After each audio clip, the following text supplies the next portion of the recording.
क्यों लगता है आप लोगों को कि मुस्लिम तुष्टिकरण हो रहा है?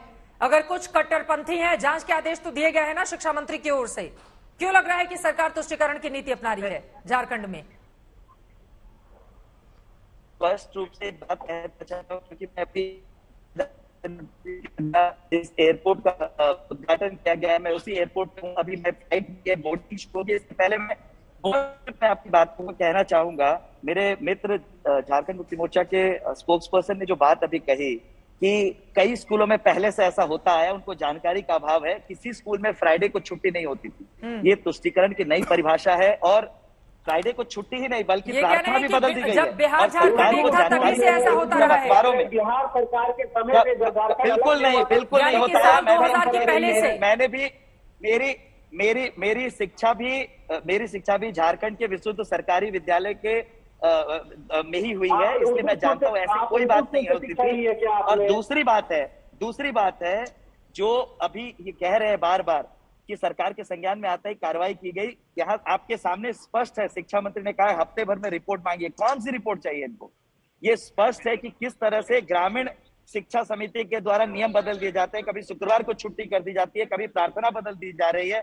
और तो और तुष्टिकरण की ये स्थिति है कि खुलेआम रांची में दंगे होते हैं। राज्यपाल महोदया ने आदेश दिया कि जितने आतंकी हैं जो स्पॉटेड है पुलिस के द्वारा, उनके पोस्टर्स लगाए जाए।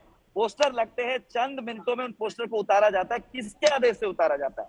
ठीक है। इसलिए इलाहाबाद हाई कोर्ट के निर्णय के आलोक में, सुप्रीम कोर्ट के निर्णय के आलोक में झारखंड में कोई सुरक्षा। अरे सुप्रीम कोर्ट दंगों की इजाजत नहीं देता। उनके पास आते हुए शोएब जमील भी हमारे साथ मौजूद हैं, लेकिन उसके पहले मृत्युंजय तिवारी जी आपके पास आते हुए, आप भी तो सरकार में शामिल है ना झारखंड मुक्ति मोर्चा के। ये हाल क्यों बना के रखा है झारखंड का? विद्यालयों में पढ़ाया जाएगा कि तुम मुस्लिम बनोगे, तुम हिंदू बनोगे? क्या ये दिन देखने पड़ेंगे अब इस देश को? उर्दू विद्यालय अपने मन से कोई भी लेकर चला जाएगा और उसके खिलाफ कोई कार्रवाई नहीं होगी। चित्रा जी, आपने डिबेट के शुरुआत में भी ये कह दिया स्पष्ट रूप से, न हिंदू बनेगा न मुसलमान बनेगा, इंसान की औलाद है इंसान बनेगा। विद्यालयों में इस तरह की घटना सामने आई, इसके बाद सरकार ने त्वरित कार्रवाई की है और जांच के आदेश दिए हैं, वहां के प्रबंध समिति को भंग कर दिया है। इसके बाद स्पष्ट रूप से शिक्षा मंत्री जी ने कहा है कि 1 सप्ताह के अंदर जो भी दोषी होंगे उन पर कार्रवाई होगी। लेकिन सवाल सबसे बड़ा यहाँ खड़ा ये होता है, आज पूरा देश हिंदू मुसलमान के झगड़े में और इस तरह के लफड़े में क्यों परेशान है और क्यों ये हालत हुई है जो हर चीज में हम देख रहे हैं आज हिंदू और मुसलमान। अवस्थी जी जो ज्ञान दे रहे थे अभी, उनसे पूछिए कि आखिर इसके पहले भी जो देश हिंदुस्तान में इस तरह की चर्चा नहीं होती थी। और जो उर्दू विद्यालय की बात आप कर रहे हैं, ये उर्दू विद्यालय कहीं भी कोई भी विद्यालय हो, ये देश चलेगा अपने नियम कानून संविधान से, न कि आरएसएस और बीजेपी के नियम कानून संविधान से। लेकिन आज जो जहर बोया जा रहा है, उस जहर का असर ये है, उस जहर का असर ये है कि आने वाले पीढ़ी भी इससे प्रभावित हो जाएंगे। और जो हमारे शिक्षा ग्रहण करने वाले नौनिहाल है, उस बच्चों पर यह असर हो रहा है। बच्चों पर असर कौन कर रहा है? लिखवाया किसने? जानकारी है आपको किसने लिखवाया है? और वहां पर 100 ऐसे विद्यालय हैं। एक सेकंड से सुनिए, आंकड़ा सुनिए ना मृत्युंजय तिवारी जी। ये मामला बेहद गंभीर है और इस मामले को सिर्फ ये कहकर कि हिंदू और मुस्लिम में इसको नहीं देखा जाए। अगर किसी गांव में इस तरह की परिस्थिति बन रही है और इस पर डिबेट हो रहा है तो इस पर खुलकर बोले मृत्युंजय तिवारी जी।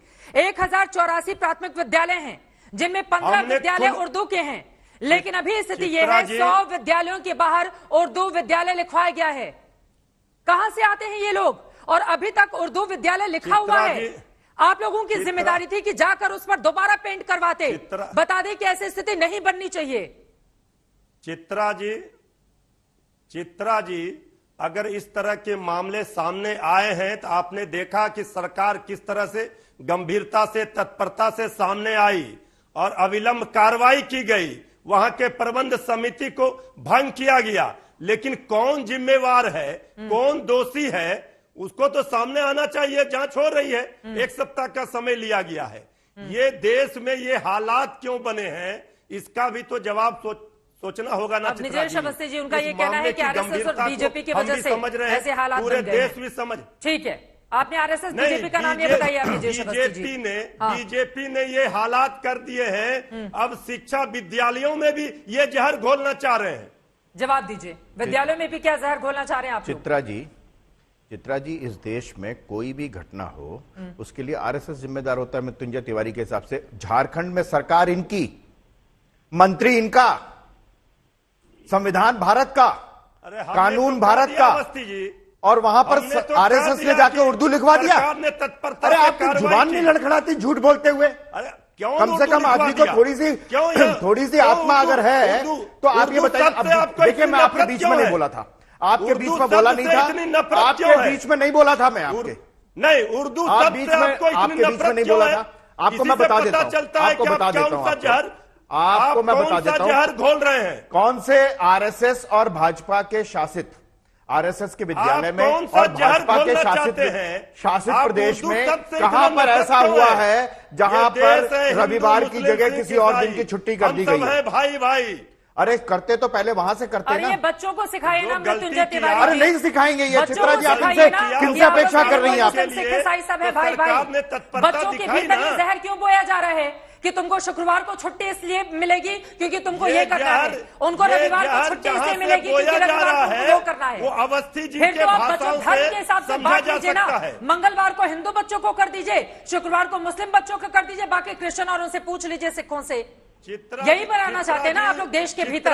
हमने तो पूछ लीजिए, किया है बच्चों के भीतर इस तरह का जहर बोल रहे हैं हम लोग, लेकिन अवस्थी जी इस तरह की स्थिति बनाकर रखी हमने है। दिया यहाँ पर एक सिरे से इस चीज को खारिज करना चाहिए मृत्युंजय तिवारी जी। कोई स्थिति नहीं बनाया है, पूरे देश की स्थिति किसने बनाई है? अरे जिम्मेदारी आपकी है कि नहीं झारखंड में?